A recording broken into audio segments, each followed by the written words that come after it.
Hey, what are you doing? You can't serve this to our family. Before I could react, my mother-in-law flipped the platter of food, spilling everything onto the floor. Do you really expect anyone to eat this? Make it again, you useless. Unbelievable. But she made one big mistake. My name is Christina, and I'm a 42-year-old stay-at-home mom. I live with my husband, Peter, our 14-year-old daughter, Karen, and my mother-in-law. It's been only 2 years since we moved in with her, but I feel like I'm at my limit. She keeps criticizing me all the time. Christina, why isn't dinner ready yet? Sorry, I got home late from work. Work? You put work before family. If your job takes that much time, just quit. I can't do that. We need the money. You, shut up. If you're going to do housework, then don't work at all. But I couldn't quit. Karen is in 8th grade, and soon she'll take high school entrance exams. She'll need tutoring, club fees, school trips, and new supplies. And after high school, there's college. On top of that, I need to save for retirement. Yet my mother-in-law keeps telling me to quit, as if she's trying to make my life harder. She raised 2 kids. She should know how expensive it is. She was the one who asked us to move in after my father-in-law passed away. She told my husband she was lonely, and he felt bad for her. I never wanted to live with her, but I agreed for his sake. And now she complains about everything I do. And that's not even the worst of it. She does other frustrating things too. Hey Mom, did you eat my cream puff? Karen asked one day. Huh? No, but it's gone. Grandma, did you eat it? Cream puffs. I don't even like those, she snapped. Then who ate it?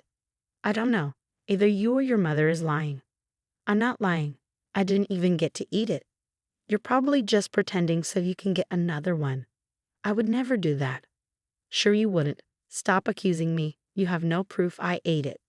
Then she stormed off to the bathroom, yelling, "You're a terrible wife and mother." Karen and I just stared at each other in disbelief.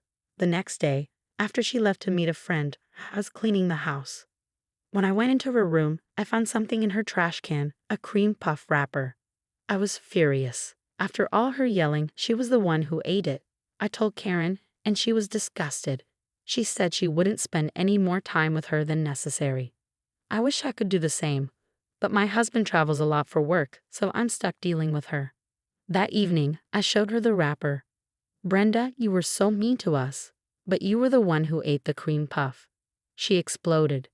I did note. You or Karen must have put that in my trash to frame me, and how dare you go into my room?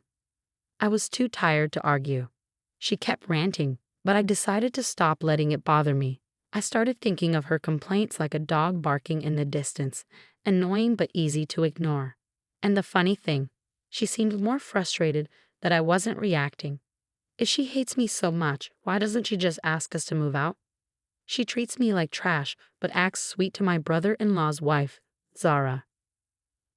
I found out that Zara went to the same high school as my mother-in-law.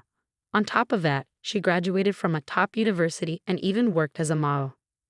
Because of this, whenever we go outside with her, people notice her and come up to talk.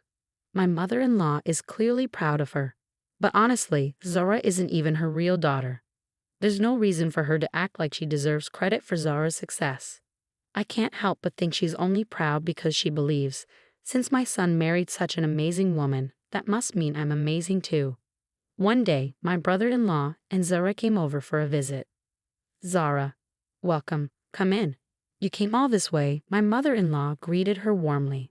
I brought some fancy sweets for you, Zara said, handing her a box. Oh my, these are my favorite. I'm so glad.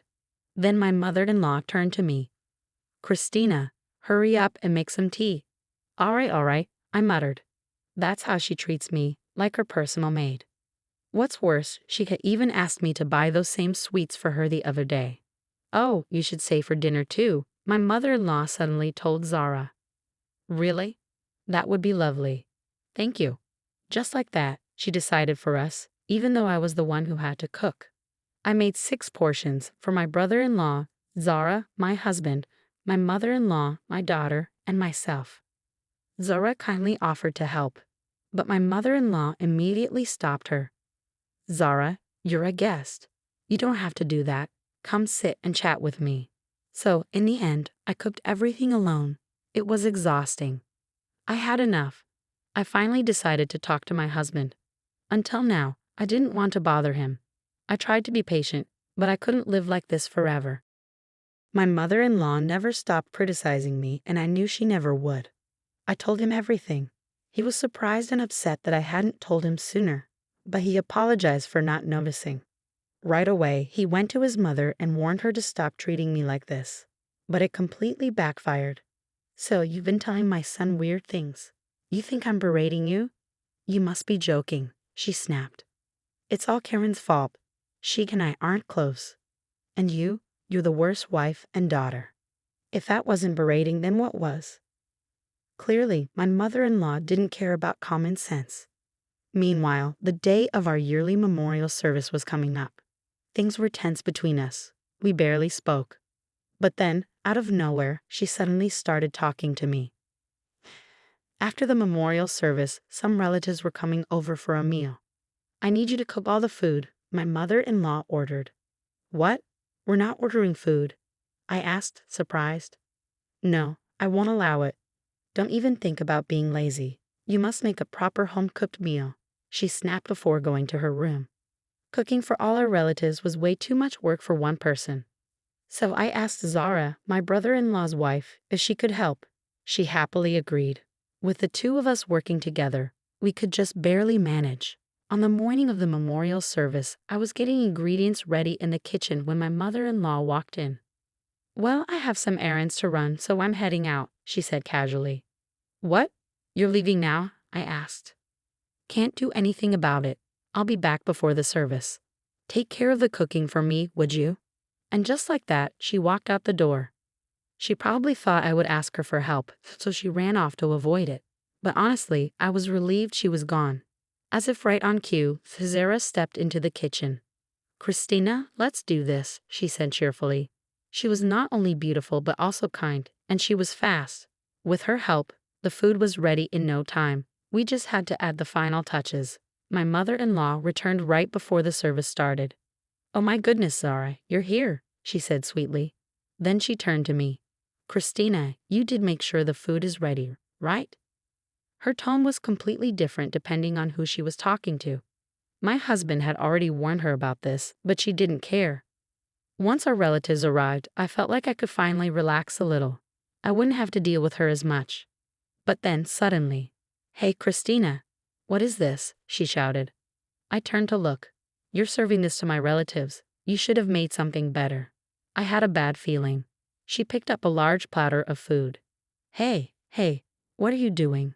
I shouted. It would be rude to serve this to our family. And with that, she flipped the entire platter over, spilling all the food onto the floor. Hey, I screamed. You expect anyone to eat this? Hurry up and make it again, you useless piece off. I stared at her in shock. Was she even human? She was grinning as she cursed at me. This wasn't an accident. She did this on purpose.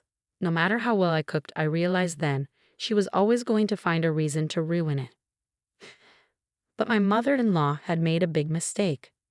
I didn't make that food, I said. What? She asked, looking confused. Then Zara, who had heard me shouting, rushed into the kitchen. Oh my God, my dish, she cried. My mother-in-law's eyes went wide.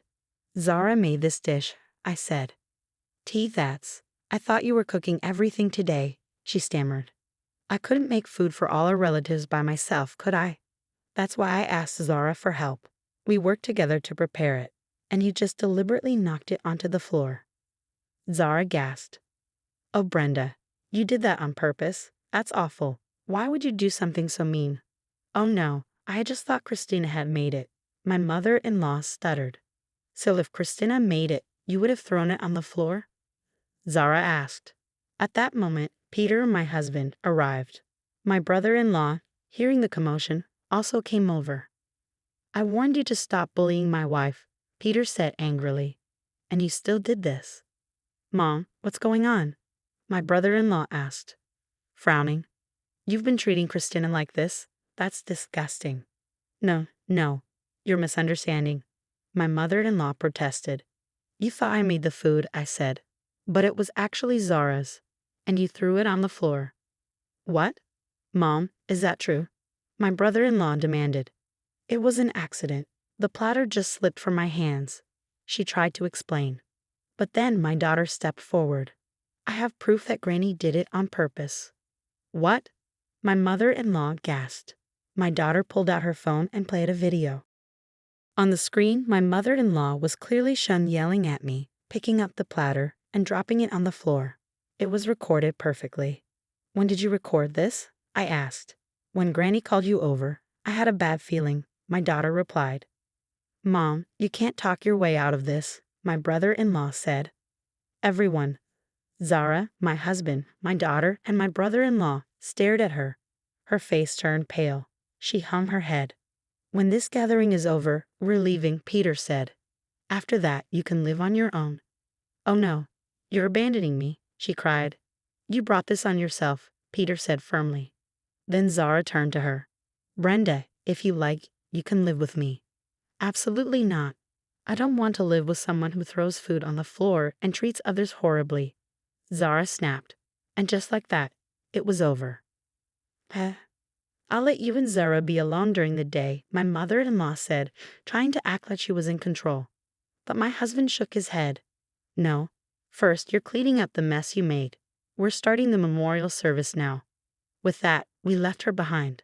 When our relatives asked where she was, my daughter showed them the video. Everyone was shocked. Their expressions changed instantly. They all despised her. By the time my mother-in-law finally arrived, everyone gave her cold, silent stares. I think that's when she realized she had made a huge mistake. After the memorial service, she didn't come home.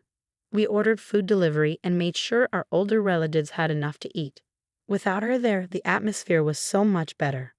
The next day, my mother-in-law returned home, dropped to her knees, and begged us for another chance. But there was no way we were going to let her stay. In the 2 years I had lived with her, she had never once been kind to me. I couldn't imagine how anyone could be so cruel for so long. My husband and daughter agreed. We ignored her pleas, packed our things, and moved out. My brother-in-law and Zara had already cut ties with her, blocking her on everything. We did the same. She was completely shut out, not just by us, but by all the relatives. No one invited her to family gatherings anymore. I have no idea what she's doing now. I assume she's living alone, lonely, and regretting everything. But that's her own fault. As for us, we're happy in our new home. My husband never doubted me, and I was grateful that he stood by my side. With him, I know we can handle anything. Together, we'll continue to support our daughter and create a joyful, loving home. People who deliberately ruin food and treat others badly deserve to be left behind. It's strange how my mother-in-law turned out like that when her 2 sons are kind and normal. Well, in the end, everyone abandoned her. And honestly, it felt good to see her face when she realized it. I hope Christina lives happily ever after with her wonderful husband and smart daughter. Thank you for reading. Please subscribe to our channel. I hope to see you in the next video.